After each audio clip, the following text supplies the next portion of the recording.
Hi, so today I'm here to tell you about some ACT tips, and this video is more created towards if you're taking the ACT after you've taken the SAT, as this is what I had done.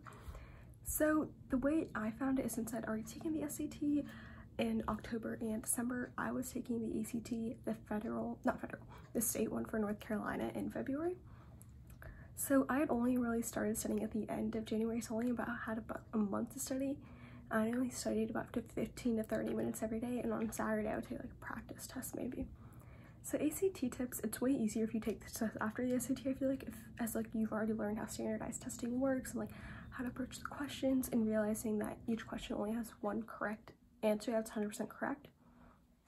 I think that's the most important tip I learned from the Black Book, is that each answer has one answer that's 100% correct. It has approved methodology that like is 100% correct because they can't dispute it. It's a standardized test. So it is harder to find practice materials for the ACTs. They have practice questions on act.org, and there's only about like 5 to 6 questions per section. But after that, I found McGraw-Hill has 10 free practice tests that are pretty similar. Help me prepare. I'll link them down below. So just some general tips about this test. The timing is quicker, so be on your best game.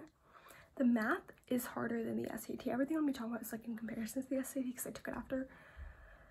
So focus your studying time here, I would say, for math. It's straightforward math, so you're not going to be like doing as many mind games as you were with the SAT, but it's harder concepts. You're going to need to know trigonometry, like polar coordinates, like radians, like all that good stuff.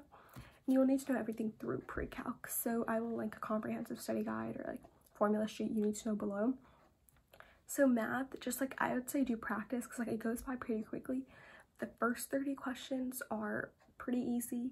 The last 30 will be harder. Like the questions get harder as you go up. So the rule is that you you're gonna have 60 minutes on math. So I would say devote 40 minutes to the last 30 questions. And have 20 minutes on the first 30 questions, because the first 15 questions you should be able to breeze through. It's probably really easy, like computational math. And reading is, I find, much easier. You're not looking in between the lines.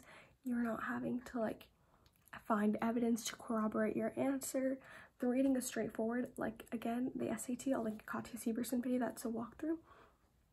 But what you're gonna do is go look at the questions first. Look at what line answers they're asking for, go mark them up to see exactly what you're going to be looking for as you're reading. And the main ideas like will come to you pretty quickly. I find that the readings were generally easier concepts, like they came to me easier, and I'm not a reading person. Though on my state ACT, the first passage was about a dog, like in a metaphorical, and it was really hard, so I just skipped it. Did the reading passages 2, 3, 4, and then I came back to 1. Again, the readings, you have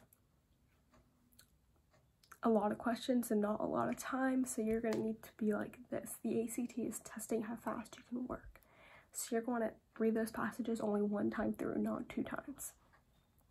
And if you don't understand a fast passage, skip and come back. You really don't have you don't have time to afford any missteps.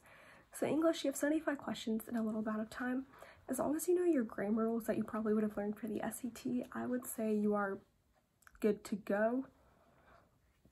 Make sure you have a good grasp of the content and style, because at the end they're usually going to ask you like, do we add this detail in? Or like, where do we put this paragraph? Or like, how do we organize it? Just like see like chronologically like how the passage is flowing, and it's pretty easy because then they'll probably use transition words like first or then or next or like after they did this. Like just pay attention to how the narrative's going and like where the element of piece of information they're going is going to add in.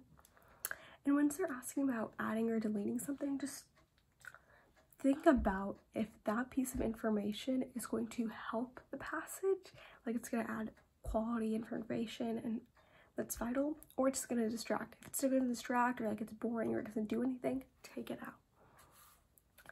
So science. This was the hardest part for me. I actually am a very big science person, but like the graphs and stuff just like didn't mesh well with me. So it requires the most practice for me. So I'm going to link a video down below where you can like just see what basic science knowledge you can have and read the graphs. You don't waste time reading like the big blurbs at the top unless a question like asks for information in the blurb. get good at recognizing trends on graphs, like what a linear graph looks like, what exponential, like increasing, decreasing. Do not overcomplicate things. They don't expect you to have a full scientific background. And I forgot to say this at the beginning of the video, but I got a 34 the first and only time I took the SAT.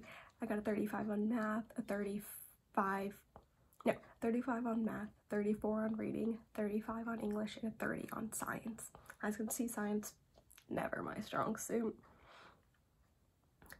So yeah, I would just use those 10 practice tests that I'm gonna link down below and like use these strategies I said to like walk through them.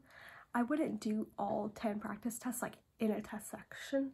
I would do about 5 of them in a test section and then use the other 5 as just like practice throughout the week. Like do like a section a day, like one day after school do a reading section, or one day after school do a math section, and like just go through the section after you're done doing it, like learn your mistakes. And then on Saturday or Sunday or the weekend, whenever you have time, do a full practice test.